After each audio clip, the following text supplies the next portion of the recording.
नमस्कार, news number पर एक बार फिर से आप सभी का बहुत स्वागत है। आपके साथ मैं हूं नीतू वर्किला।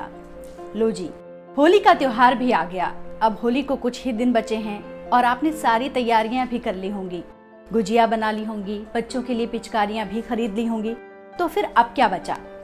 अब बचा है तो सिर्फ इस रंगों के त्योहार को आपस में मनाने का वो दिन। Press the bell icon and never miss a video from newsnumber.com. हमारा देश पर्वों का देश माना जाता है क्योंकि यहाँ 30 त्योहारों की भरमार है और होली एक ऐसा त्योहार है जिसको लेकर बच्चों और बड़े सब में खूब क्रेज होता है। इस दिन हर कोई अपने गिले शिकवे भुलाकर प्यार के रंगों में सराबोर हो जाता है। वैसे शायद ही कोई होंगे जिन्हें रंगों का ये त्योहार पसंद ना हो। इस दिन गुलाल और अबीर एक दूसरे पर रंग कर होली खेली जाती है, लेकिन कुछ ऐसे भी हैं जिन्हें होली खेलना पसंद नहीं होता, जो होली के नाम से दूर भागते हैं, रंगों से घबराते हैं। वैसे तो पौराणिक मान्यताओं वाला ये त्योहार बेहद खूबसूरत और रंगों से भरा होता है, लेकिन कुछ लोग रंगों की आड़ में खराब रसायनों का उपयोग करके सारा मजा खराब कर देते हैं। अगर यही त्योहार अबीर और गुलाल से अच्छी भावना से खेला जाए तो इसके बहुत से फायदे हैं, और अगर आप भी इन फायदों को जानेंगे तो होली को कभी ना नहीं कहेंगे।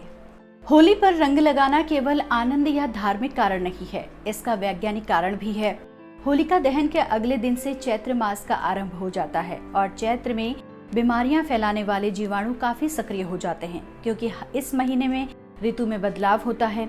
शीत ऋतु की विदाई होती है और ग्रीष्म ऋतु की शुरुआत होती है, जो कीटाणुओं को पनपने के लिए अनुकूल वातावरण देता है। ऐसे में रंगों का प्रयोग रोग फैलाने वाले कीटाणुओं के प्रभाव को कम करने में सहायता देता है। वहीं रंग लगाने से शरीर की सफाई अच्छे से हो पाती है, जो कि हमारे स्वास्थ्य पर काफी अच्छा प्रभाव डालती है। क्या आप जानते हैं कि जिस होली को आज हम और आप मना रहे हैं, इसकी शुरुआत राधा और कृष्ण जी ने की थी। पौराणिक मान्यताओं में ऐसा बताया जाता है कि बचपन में कान्हा जी खुद के काले होने और राधा के गोरे होने की शिकायत यशोदा मैया से करते थे। तब यशोदा मैया उनकी बातों को हंसकर टाल देती थी।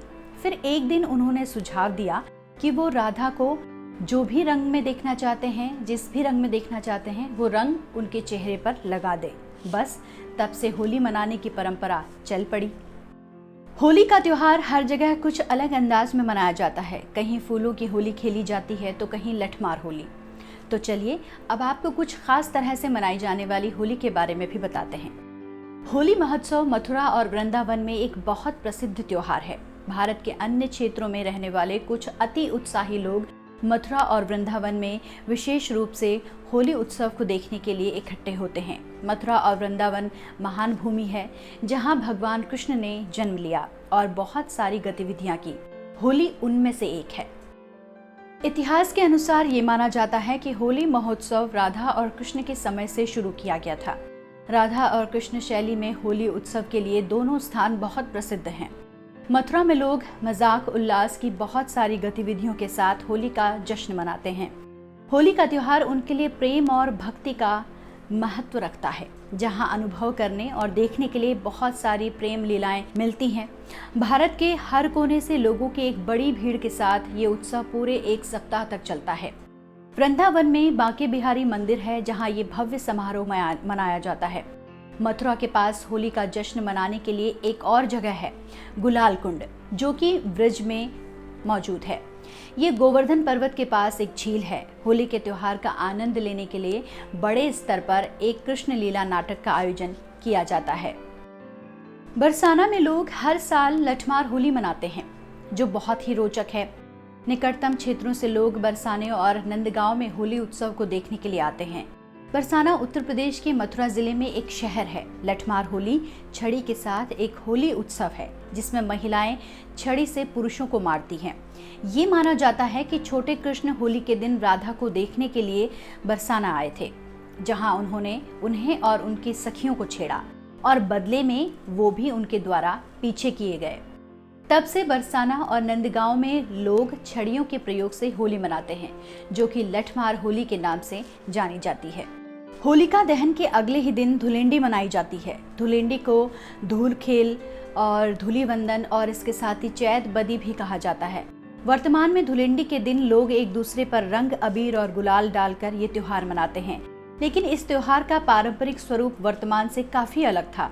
धुलेंडी का अर्थ धूलि वंदन से था। प्राचीन समय में इस त्योहार को काफी अलग तरीके से मनाया जाता था। पहले धुलेंडी के दिन लोग एक दूसरे को मिट्टी लगाते थे और अबीर भी खेलते थे। अगर किसी के परिवार में किसी सदस्य की मृत्यु हो गई हो तो लोग उसके घर होली पर रंग डालने जाते थे। तो इस तरह से पूरे देश में रंगों का पर्व होली मनाया जाता है। इस दिन राग द्वेष को मिटाकर एक दूसरे को रंग लगाकर इस खूबसूरत त्योहार को मनाया जाता है और ये उम्मीद भी की जाती है कि इन रंगों की तरह ही रिश्ते भी रंगमयी रहें। तो आज के लिए बस इतना ही। आप देखते रहिए newsnumber.com।